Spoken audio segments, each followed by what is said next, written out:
Hey, all, it's David Ducker coming back at you, and today I'm going to be telling an RPG horror story worthy of H.P. Lovecraft or Stephen King. The terror it will elicit from your very soul. Maybe not that scary, but this was an incident. Uh, Actually, let me see what reminded me of this. I just posted a thread on the Facebook forum about how to run through the very first adventure in a campaign, because it's a little different from every other adventure in the campaign, and I'm getting ready to do a video about it.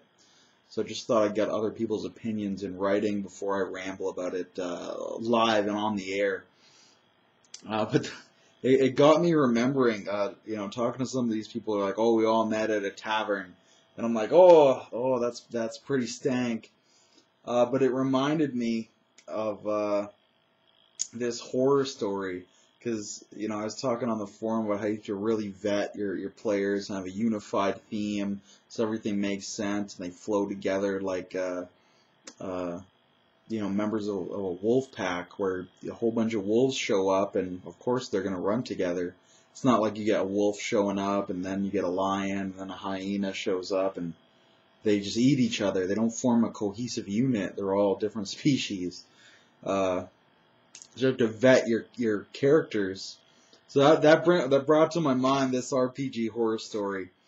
My man Tyson was running a game of Pathfinder in his homebrew setting called Knocklos.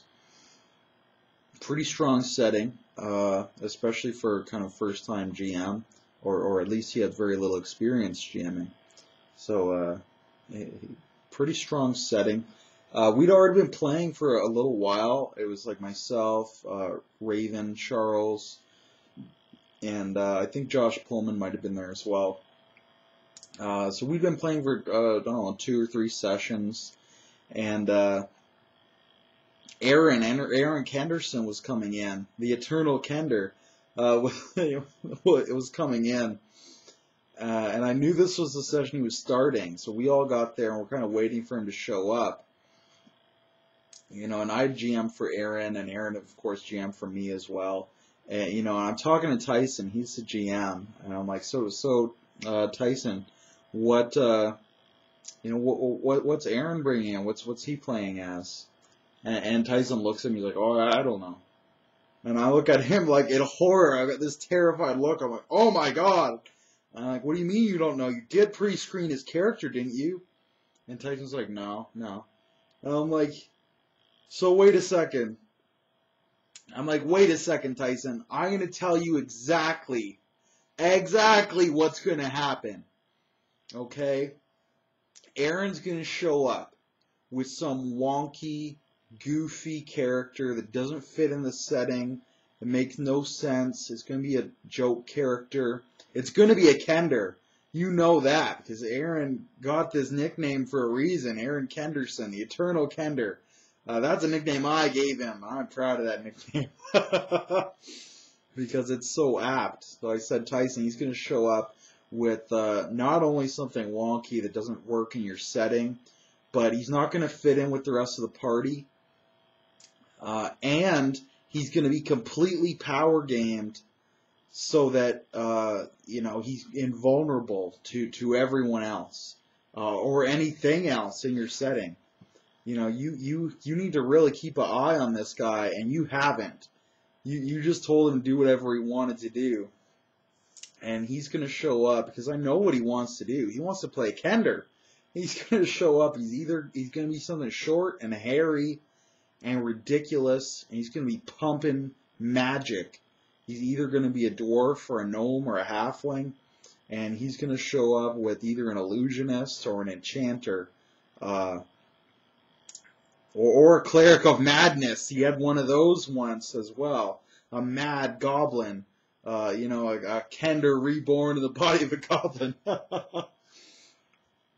Right, and as I'm telling this to Tyson, and I'm telling Tyson about how Aaron's run these same kinds of characters over and over and over and over.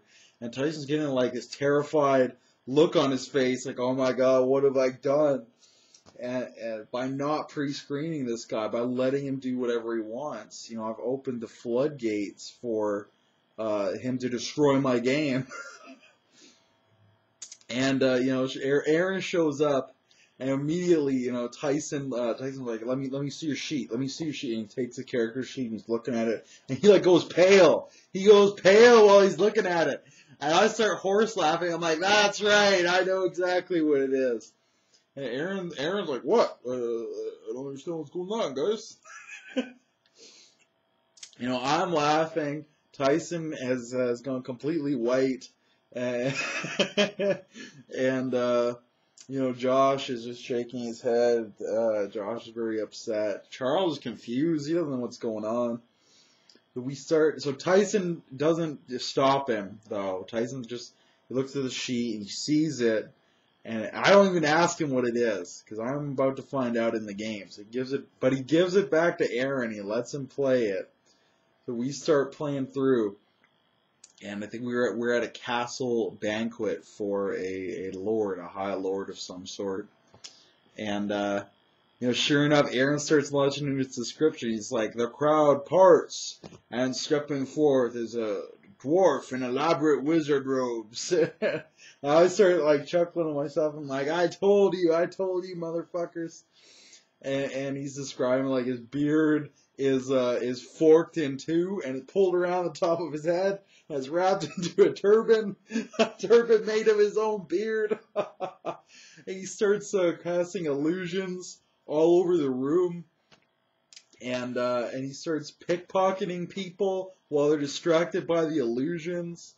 And Tyson's trying to power game against him and stop him from pickpocketing all the nobles, but he can't because Aaron's too power game. Nobody can stop him. So, immediately, he starts doing everything that I told Tyson he was going to do, like clockwork. Oh, man, I was laughing my ass off at this game. And then he starts gambling. My character was gambling, and he starts gambling with me. He's casting illusions over the gambling so that he always wins. And, and Raven is playing a paladin. And she is power gamed as well. She's power gamed. It's a horrible monstrosity of a paladin together. And she rolls against the illusion, realizes he's cheating, right? And I'm a troll. I'm being a complete troll at this point. I'll freely admit that. So she rolls. She notices the illusion. So out of game, I turn to her and I'm like, well, Raven, your lawful good paladin has noticed him deceiving and stealing from people. Should you not now smite him? And Raven's like, oh, I probably should smite him. Aaron's sitting there and he's casting illusions. He's like, wait, what? You smite me. He's all concerned. I'm trolling, I'm pushing her on. I'm like, you have to smite him. There's no other alternative. Raven's like, I guess I have to smite you, Aaron. And Aaron's like, no, illusions. Blasting illusions off.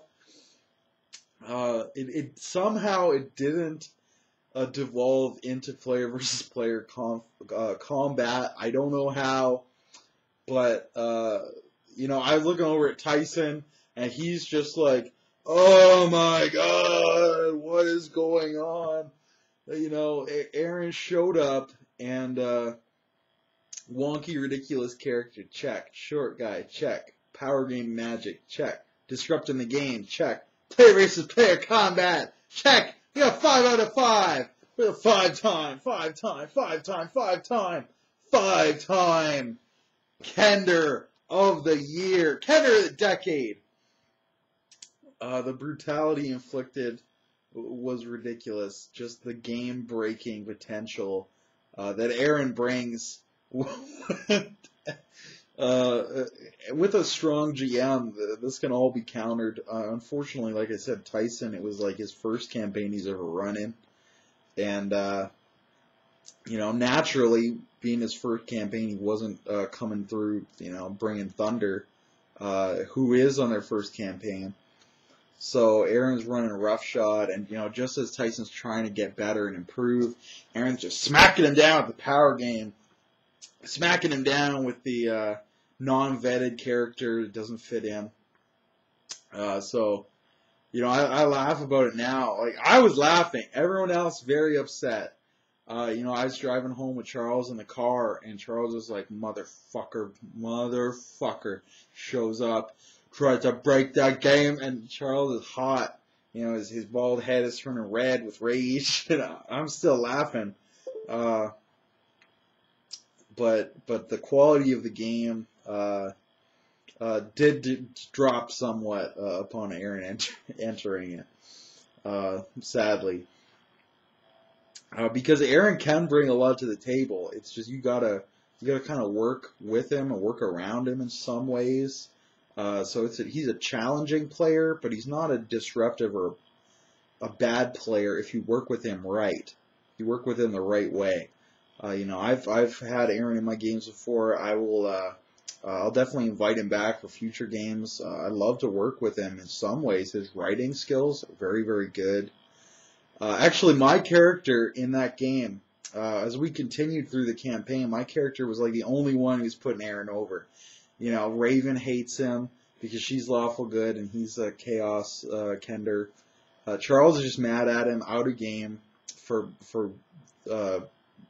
just playing the way he plays. Tyson, like I said, his GMing was still improving.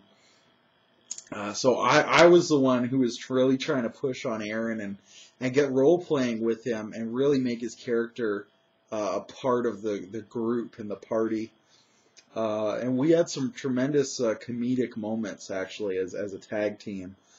So a lot of fun did come out of that. It wasn't the serious role playing fun like I usually enjoy. It was kind of the trolling, game disrupting, ridiculous comedy kind of fun, which I'm sorry for that, Tyson, but that was all we were gonna get. I'm gonna get some kind of fun. Charles can tell you that I can be incredibly disruptive if I don't see the payoff.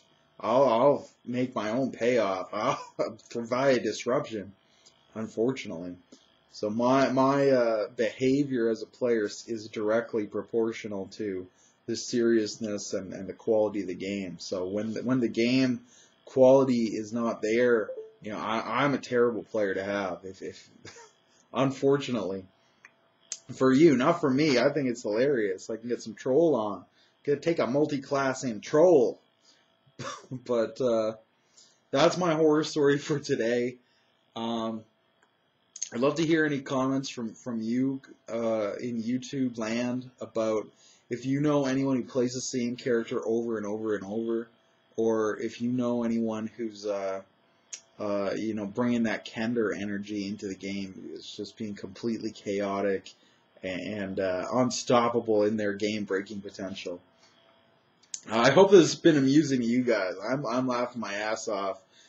Just remembering, Charles's rage in the car, and he's almost car wrecking us, and Tyson going white as a sheet, and Raven just seemed like, I guess I do have to kill him. It was tremendously entertaining to me, especially since I predicted it all. I ran off the whole list of what he was going to do, and he came in, and one by one, he did everything. So that shows you, how often I've seen Aaron in the game, and to a degree how predictable he is. But I'm going to be signing out now before I bore you all with my rambling. So have a good day, y'all, and look forward to some more RPG horror stories.